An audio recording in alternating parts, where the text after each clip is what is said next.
नमस्कार, मी पुष्पा गांगर्डे आई तुमच्या संवादाची सोबती या यूट्यूब चॅनलमध्ये तुमचं सहर्ष स्वागत करत आहे।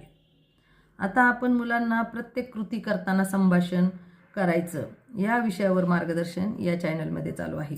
ज्या कर्णबधिर मुलांना बोलता येत नाही किंवा ज्या नॉर्मलही मुलांना बोलता येत नाही त्या सर्वांना भाषा शिकवण्यासाठी सगळ्यात महत्त्वाची भाषा असते ती म्हणजे आईने शिकवलेली भाषा, त्यालाच आपण मातृभाषा मदर टंग म्हणतो।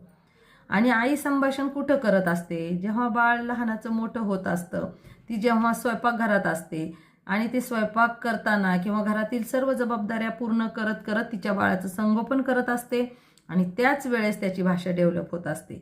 आणि ह्या कृती करता करता ती त्याच्याशी लाडाने बोलते, कधी कधी रागाने बोलते आणि या सर्व गोष्टी ऐकून ऐकून तो त्यानंतर नॉर्मली बोलायला लागलेला असतो।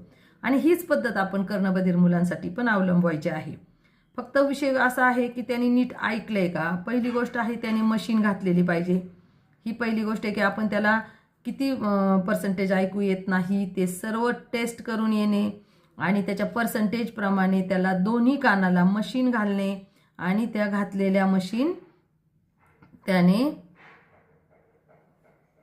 घातलेल्या मशीनची व्यवस्थित त्याची जेवढे पर्सेंटेज कमी ऐकायला त्या पद्धतीने सेटिंग असणं गरजेचं आहे आणि त्याला व्यवस्थित ऐकू येते का त्या मशीनमधून याची काळजी घेऊन त्यानंतर त्याच्याबरोबर व्यवस्थित जेव्हा आपण संभाषण करू त्यावेळेस ते मूल चांगल्या प्रकारे बोलू शकतं। याची वेगवेगळी उदाहरणं मी व्हिडिओमध्ये दाखवलेली आहेत।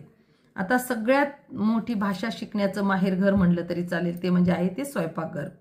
स्वयंपाकघरामध्ये आपण सर्व प्रकारची मी म्हणते 80% भाषा तुमची पूर्ण स्वयंपाकघरामध्ये डेव्हलप होऊ शकते। जेव्हा तुम्ही लहान असताय 2 वर्षापर्यंत हे सर्व संभाषण ऐकून ऐकूनच नॉर्मल मुलं भाषा शिकलेली असतात। आणि त्याचप्रमाणे कर्णबधिर मुलांनाही आपण फक्त मशीन घातल्यानंतर समजा तुम्ही कुठल्या वयात मशीन घालताय, तुम्हाला किती लवकर त्यांचा प्रॉब्लेम कळलेला आहे। जर तुम्हाला त्यांचा प्रॉब्लेम 2 वर्षाचा असताना कळला मग तुम्ही मशीन घातली तर त्या बाळाला तुम्ही ते बाळ 2 वर्षाचं आहे अशा पद्धतीने ट्रीट करून चालत नाही। तर त्याचा कानाचा जन्म झाला म्हणजेच तो नॉर्मल बाळांचा कानाचा जन्म कधी होतो तर त्याच्या जन्माबरोबरच त्याच्या कानाचा जन्म झालेला असतो।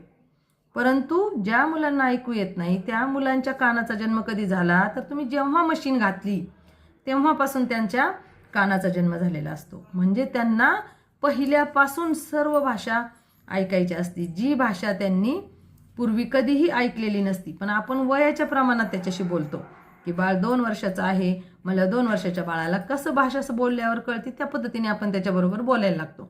परंतु त्यांनी एकही शब्द ऐकलेला नसल्यामुळं तो त्या पद्धतीने ऐकतही नाही आणि आपणही ट्रीट करणं चुकीचं आहे। त्याच्यामुळे त्या मुलांना अगोदर तो कुठल्याही वयात असू शकतो 2, 2.5, 3, 4 तरीही आपल्याला त्याला जी पहिली सुरुवात आहे भाषेची त्या सुरुवातीपासून त्याच्याबरोबर बोलायचे आणि त्याला त्याच्या वयाच्या प्रमाणात जितकी भाषा आली पाहिजे त्या भाषेपर्यंत नेऊन घालायचं आहे।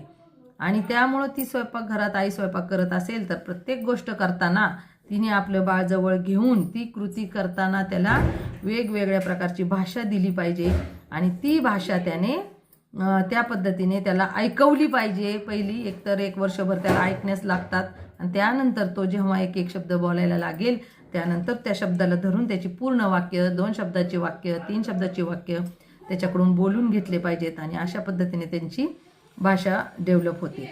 आता किचनमध्ये असल्यावर तुम्ही प्रत्येक कृती करताना कसं बोलावं याविषयीचा व्हिडिओ मी पुढच्या व्हिडिओमध्ये तुम्हाला मार्गदर्शन करणार आहे।